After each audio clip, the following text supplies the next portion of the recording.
السلام عليكم. لا تنسوا الإعجاب بالفيديو والاشتراك في القناة تشجيعا لنا لنستمر بنشر المزيد إن شاء الله. Donc en N2O, maintenant l'exercice 2 qui concerne les nombres complexes اللي كيتعلق بالعدد العقدية. إذا نبدأ بالسؤال الأول أولا 1. Montrer que le discriminant de l'équation E est non nul. C'est-à-dire بين أن المميز إلى المعادلة اللي هو دلتا غير منعدم. Donc on va le calculer. On a delta, la règle c'est b carré moins 4ac, c'est très simple. C'est combien? On va remplacer bc moins 1 plus i facteur 1 plus m le tout au carré moins 4 ac moins 4 fois 1 fois c les lois 2 im. Donc équivalent, ou bien ceci est égal à quoi? Donc c'est 1 plus i au carré 1 plus m le tout au carré moins 8 im. 1 plus i le tout au carré, c'est 2i, c'est très simple, on peut le vérifier aisément. Et 1 plus m, on va développer, c'est 1 plus 2m plus m au carré, moins 2im. On va développer une dernière fois, donc 2i plus 4im plus 2im au carré, moins 8im, est égal, donc ici on peut simplifier. 4im c'est moins 8 c'est moins 4 im plus 2im au carré. D'accord? Alors maintenant on peut factoriser par 2i.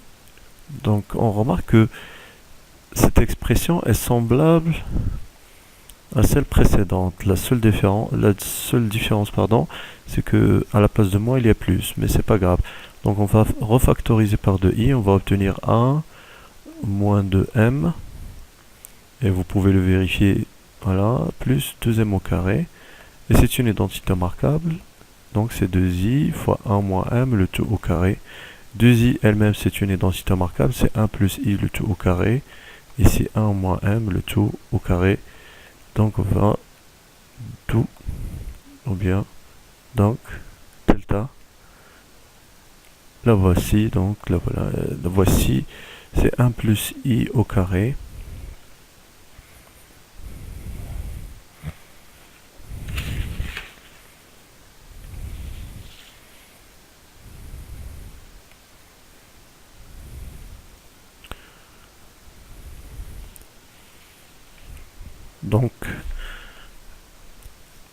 donc delta est égal à 1 plus i au carré, c'est 2i, facteur de 1 moins m le tout au carré, tout simplement, voilà. Mais qu'est-ce qu'il faut montrer? Il faut montrer que ce discriminant est non nul. Alors, quand est-ce que delta est nul? Si seulement si l'un des deux facteurs est nul. 1 plus i ne peut jamais s'annuler, mais 1 moins i il peut s'annuler si seulement si m est égal à 1. Or, m est un nombre complexe, donc non réel. On va dire or m appartient à C privé de R, ou bien omis de R, donc m est différent de 1.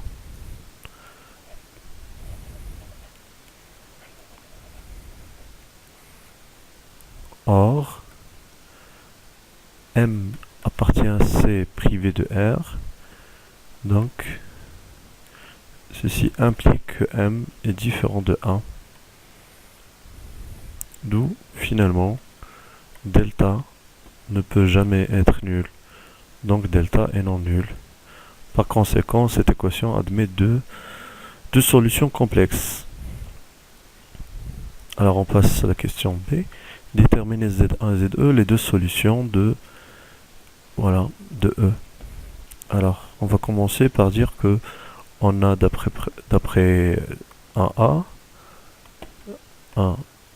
delta est non nul. Donc, C, ou bien E, pardon, admet deux solutions complexes distinctes.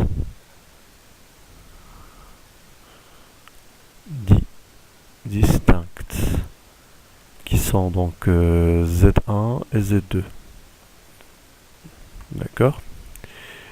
Et puisque delta, donc on va chercher une racine carrée de delta, et puisque delta est égal à 1 plus i le tout au carré fois 1 moins m le tout au carré, alors le petit delta, qui est égal à 1 plus i facteur de 1 moins m, est une racine carrée,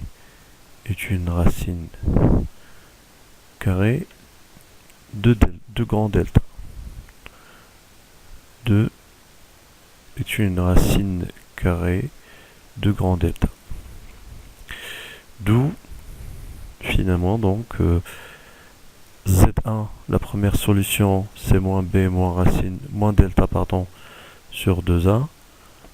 Donc, moins B, c'est combien? C'est 1 plus I facteur de 1 plus M moins 1 plus I facteur de 1 moins M sur 2 fois 1.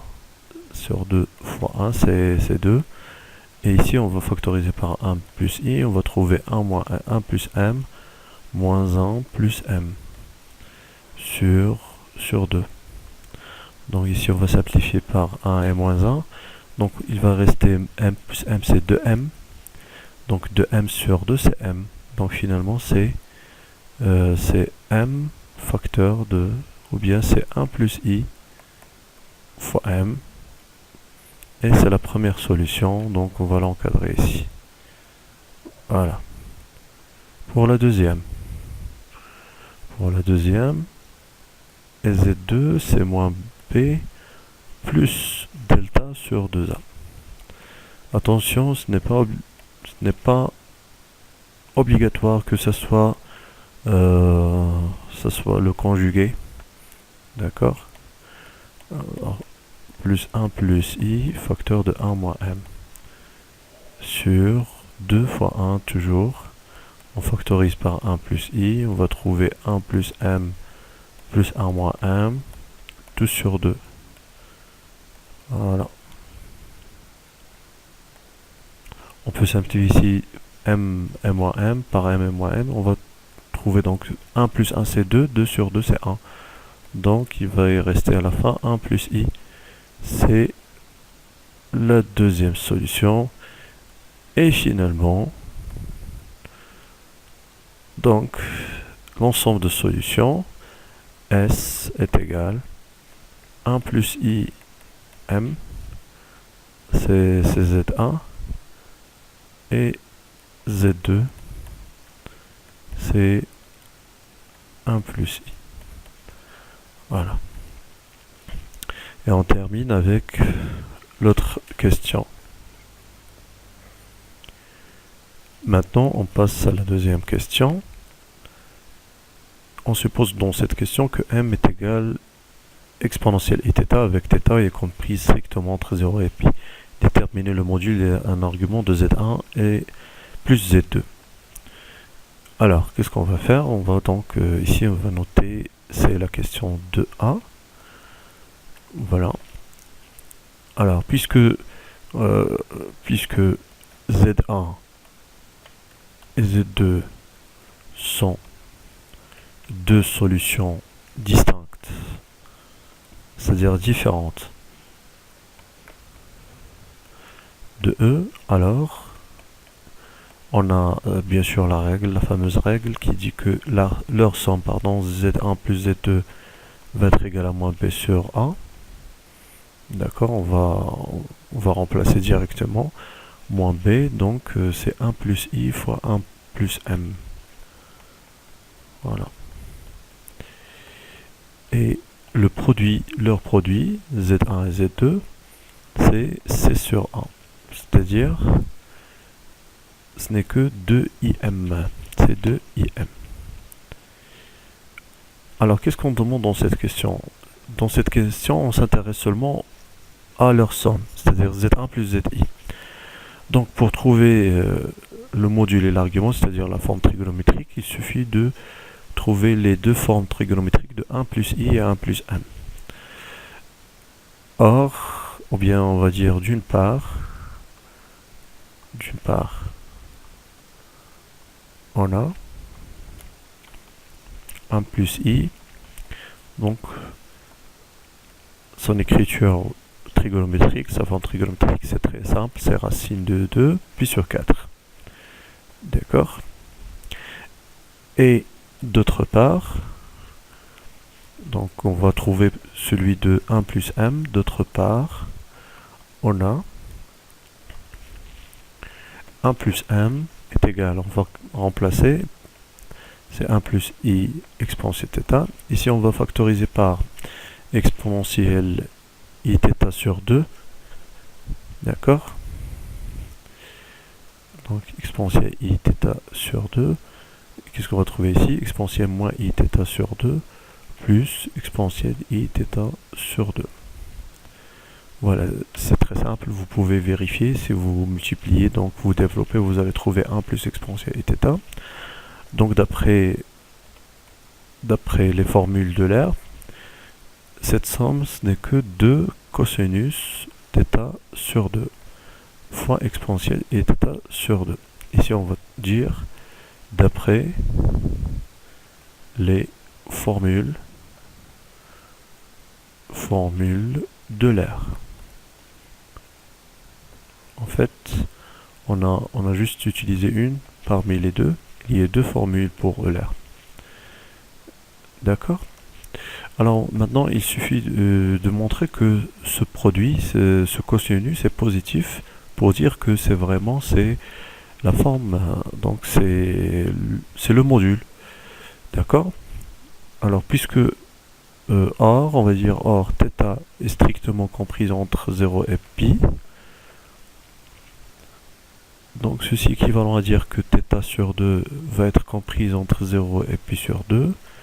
Ceci implique bien sûr que cosinus de θ sur 2 est strictement positif. Donc,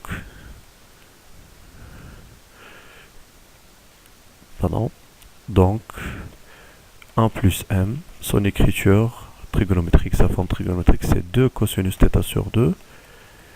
Et pour argument, c'est θ sur 2, comme vous voyez ici. Donc, ici c'est la forme, donc c'est la forme exponentielle. Exponentielle de 1 plus m. D'accord? Voilà. Maintenant, puisqu'on a trouvé les deux formes,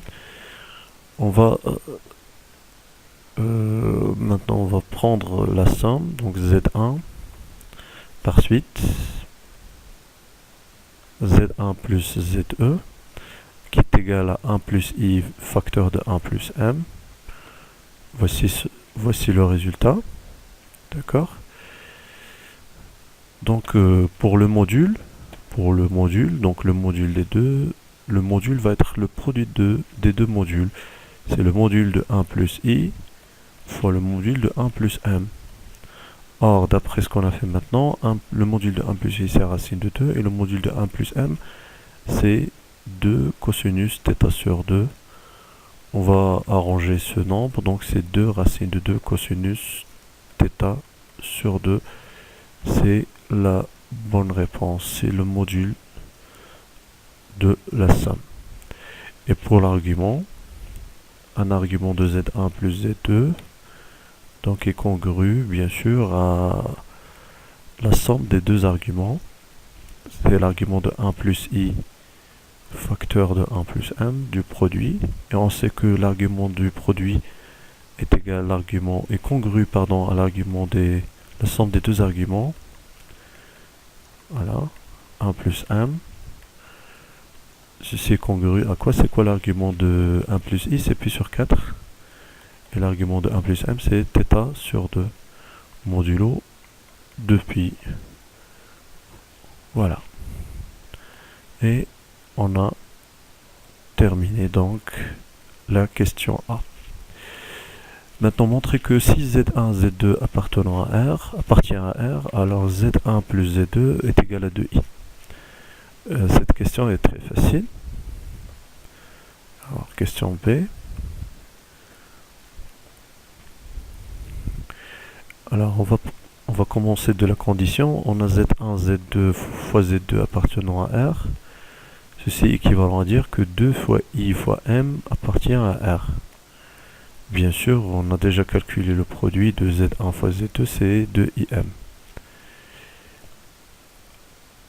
Équivalent à dire, donc, pour que ce produit 2 fois I fois M soit appartenant à R, il faut que M soit un complexe, un imaginaire pur, c'est-à-dire équivalent à dire que M appartient à IR.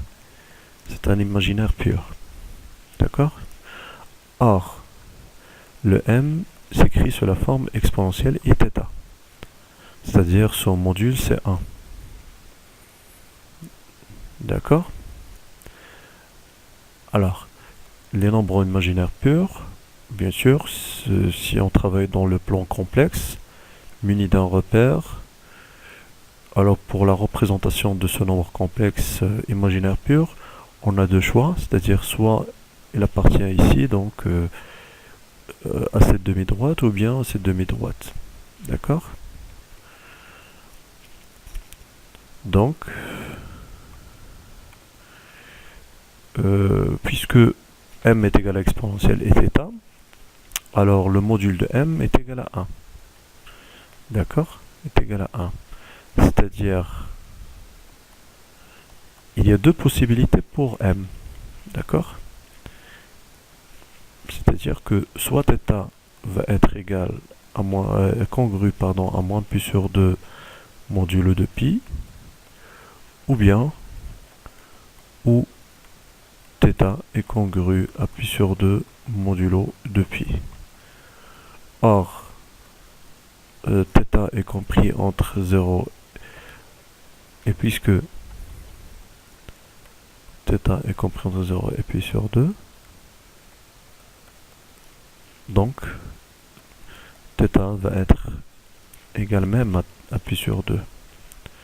D'accord? On peut utiliser la congruence, ici, donc θ est compris entre 0 et pi. Alors θ c'est pi sur 2 en fait. C'est pi sur 2, mais on peut utiliser aussi la congruence, il n'y a pas de problème.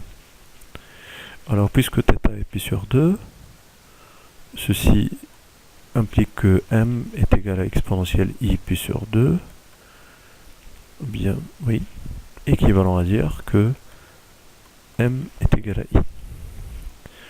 Donc finalement, si on prend la somme z1 plus z2, on va trouver, qu'est-ce qu'on va trouver? Donc on va trouver 1 plus i facteur de 1 plus m qui est i, donc c'est 1 plus i au carré qui est égal à 2i.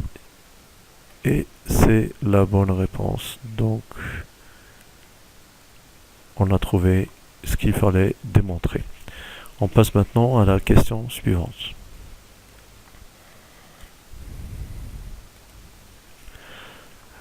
Donc, partie 2, de 1A, la question de 1A, on va passer directement, montrer que la fixe du point oméga est égal. Donc d'abord, il faut montrer, soit R, la rotation de centre O et d'angle pi sur 2. On a la rotation de B est égale à t, équivalent à dire que t petit d est égal à exponentielle i pi sur 2 fois petit b. Ceci est équivalent à dire que d est égal à i fois b, parce que exponentielle i pi sur 2 c'est très simple, c'est i. Ceci est équivalent à dire que d est égal à i facteur de 1 plus i fois m. Ceci est équivalent à dire que d est égal à i moins 1 à puissance m. Ceci est équivalent à dire que d est égal à moins, on va factoriser par moins pour trouver ici la forme algébrique, 1 moins i fois m, d'où le résultat. Donc on a trouvé t. Mais ce n'est pas donc le but final pour cette question. Or, oméga c'est le milieu du segment et le milieu de CD. Ce qui veut dire que, équivalent à dire que son affixe, c'est la moyenne des deux affixes de C et D. C'est-à-dire C plus D sur 2. On va remplacer, c'est 1 moins I plus I moins 1. Ou bien ici, moins 1 moins I fois M. Le tout sur 2, on va factoriser par 1 moins I. Et on va trouver le résultat finalement, c'est 1 moins I facteur de 1 moins M. Le tout sur 2, c'est le résultat voulu. D'accord? Voilà. En fait ici, donc je vais effacer cet encadrement parce que D, ce n'est pas le but de cette question, mais il fallait le trouver pour trouver oméga. On passe maintenant à la question B, calculer B-1 sur oméga.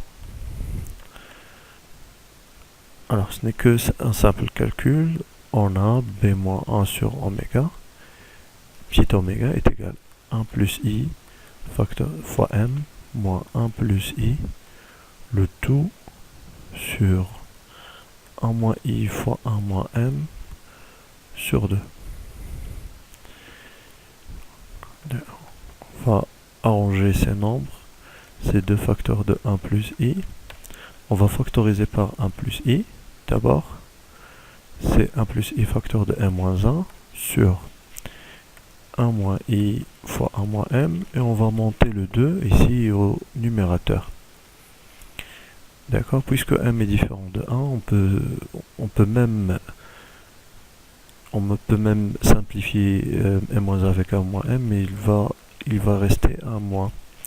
Pourquoi? Parce que la différence ici, donc on remarque qu'on a M-1 et 1 moins M. Donc c'est moins 2 facteurs de 1 plus I sur 1 moins I. On va multiplier par le conjugué de 1 moins I. Donc c'est moins 2 fois le conjugué de 1 moins I, ce n'est que 1 plus I. Donc on va trouver ici 1 plus I le tout au carré. D'accord? Et au dénominateur, on va trouver le module. C'est 1 au carré plus moins 1 au carré. Donc moins 2. 1 plus I au carré, c'est 2I. Sur, et 1 plus 1, c'est 2. On va simplifier par 2, on va trouver moins 2I. D'où, conclusion, on va faire un B-1 sur oméga, on va l'écrire avec une autre couleur, c'est moins 2, c'est moins 2i. C'est très simple. Mais il faut faire attention au calcul. Maintenant, la déduction. On déduire que oméga est perpendiculaire à AB et que AB est égal à 2 fois oméga.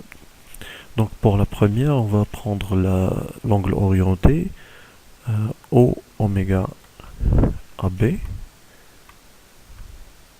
Alors cette mesure va être congrue à l'argument de B-1 sur oméga sur petit oméga moins 0. Bien sûr, 0 ce n'est que la fixe de O. Donc est congru à argument de B-1 sur oméga. Donc d'après ce qui précède, c'est argument de moins 2i. Ceci est un nombre imaginaire pur avec moins de un nombre négatif, strictement négatif. Donc son argument ce n'est que moins pi sur 2 modulo de pi. D'accord? On va dire car moins 2 appartient à I, R, moins étoile. Donc, qu'est-ce qu'on constate? On constate que O oméga est perpendiculaire. Ils vont former un angle droit. Donc, O oméga est perpendiculaire à AB. Et pour l'autre, donc AB va prendre AB sur O oméga. C'est le module de B-1 sur le module de petit oméga, pardon. C'est le module de B-1, le tout sur oméga. Et le module de ce nombre, c'est le module de moins 2i. Le module de moins 2i, ce n'est que 2. Donc, on constate que AB est égal à 2 fois O oméga. Et je vais encadrer ces deux réponses. Et on passe aux dernières questions.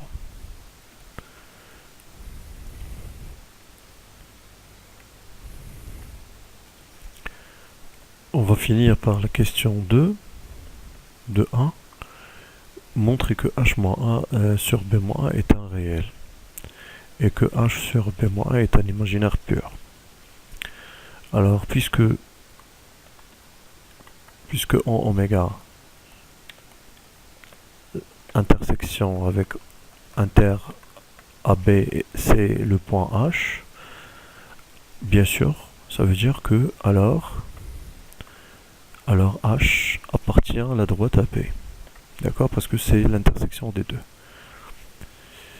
Ceci équivalent à dire que A, H et B sont alignés. Ceci équivalent à dire qu'il existe un... Ceci équivalent à dire directement que petit b ou bien petit h moins petit a sur b moins 1, c'est-à-dire les affixes, ça c'est un nombre réel, d'où le résultat. D'accord? Et maintenant pour l'autre partie. Donc on va mettre étoile, c'est-à-dire la deuxième partie, c'est h sur b moins est un imaginaire pur, il faut le montrer. Et d'après ce qui précède,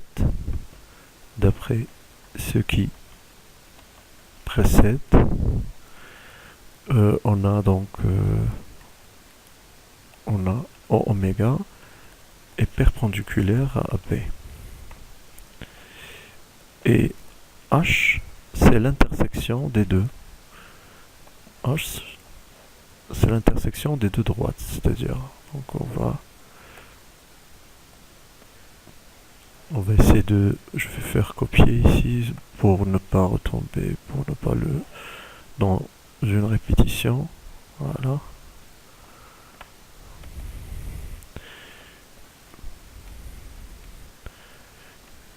Donc puisque H c'est l'intersection des deux et oméga est perpendiculaire à B, donc OH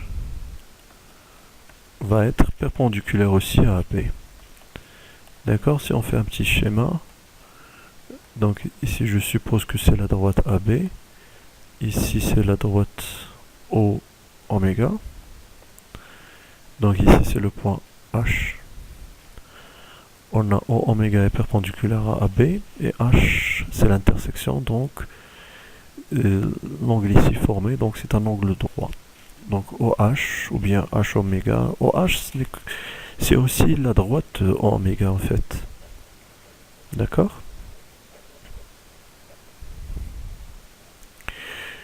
Alors ici donc on peut remplacer cette condition par le fait que H est un point de O oméga tout simplement. Donc O oméga c'est OH. C'est la même chose, les deux droites sont identiques. Et puisque OH est perpendiculaire, ceci est équivalent à dire que l'angle AB OH, qu'est-ce que ça veut dire? C'est un angle droit. C'est un angle droit, c'est-à-dire la mesure de cet angle, c'est soit plus ou moins pi sur 2, et il est congru à plus ou moins pi sur 2 modulo de pi. Donc ceci est équivalent à dire que l'argument de h moins 0 sur b moins 1 est congru à plus ou moins pi sur 2 modulo de pi. Donc ceci est équivalent à dire que ce nombre h sur b moins 1 est tout simplement c'est un nombre imaginaire pur. D'où ce qu'il faut démontrer. Alors il nous reste juste la dernière question, elle est facile. Donc on déduire h en fonction de m.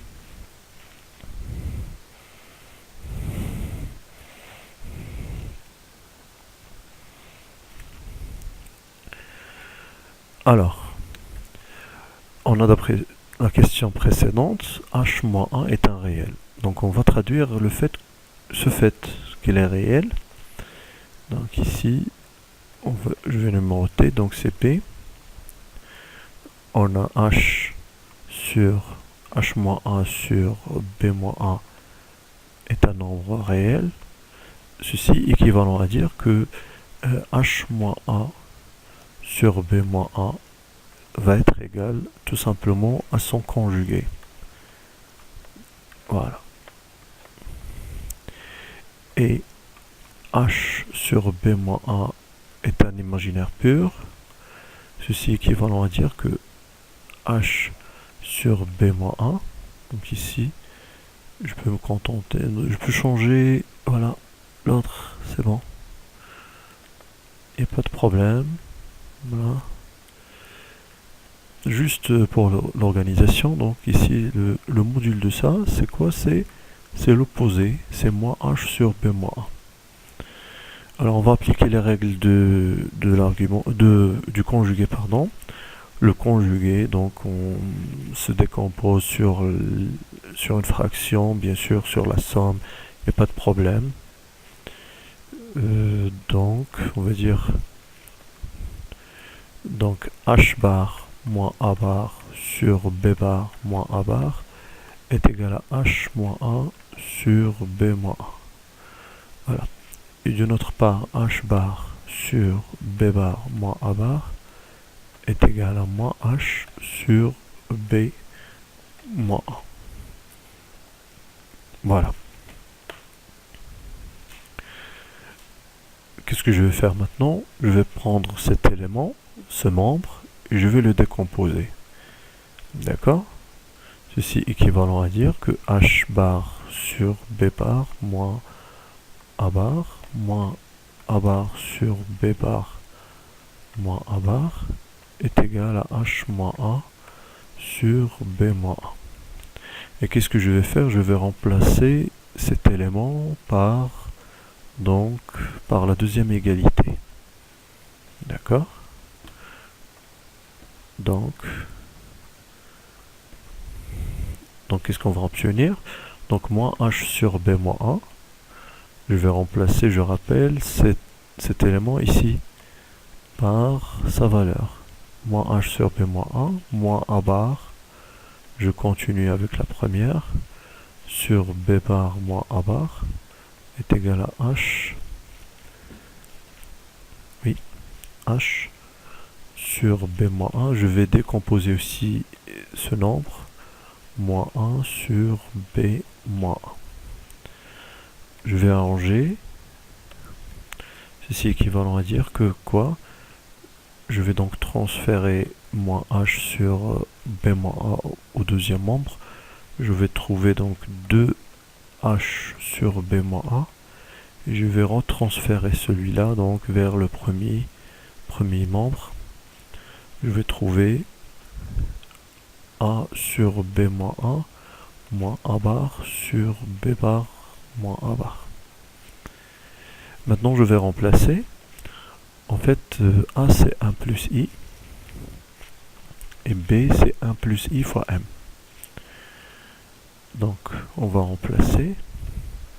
Ceci équivalent à dire c'est 1 plus i sur b moins a. b moins a c'est 1 plus i fois m moins 1 plus i. C'est-à-dire si on factorise par 1 plus i, on va trouver 1 plus i facteur de 1 moins m. Ça c'est b moins 1. Moins 1 moins i, c'est le conjugué de 1 plus i sur combien? Sur 1 moins i fois m bar. Donc b bar, je rappelle que b c'est 1 plus i fois m. Ceci implique que, ou bien équivalent à dire que b bar c'est 1 moins i fois m bar. C'est-à-dire si on fait bar, on va décomposer le conjugué sur le produit. D'accord? J'ai pas encore terminé, donc c'est moins 1 moins i est égal à 2 fois h sur B-1, je l'ai déjà calculé, c'est 1 plus I facteur de 1 moins M. Alors, je vais simplifier ici par 1 plus I, on va trouver 1 sur 1 moins M, moins. Et ici, on factorise par 1 moins I, on va trouver 1 moins I facteur de M bar moins 1. Par suite, je vais simplifier par 1 moins I, je vais trouver 1 sur M bar moins 1 est égal à 2H sur 1 plus I fois 1 moins M. Donc c'est équivalent à dire, je vais unifier le dénominateur, mettre au même dénominateur le dénominateur commun. Ce n'est que... Oui. Attention, pardon. Ici, c'est pas M bar, c'est 1 moins M bar. Pardon, 1 moins M bar. Donc, le produit, c'est 1 moins M fois 1 moins M bar. Et en haut, donc, c'est 1 moins M bar moins 1 plus M. Voilà. Qui est égal à 2H sur 1 plus I fois 1 moins M. Alors en haut, qu'est-ce qu'on va trouver? Donc on va simplifier par 1M moins 1.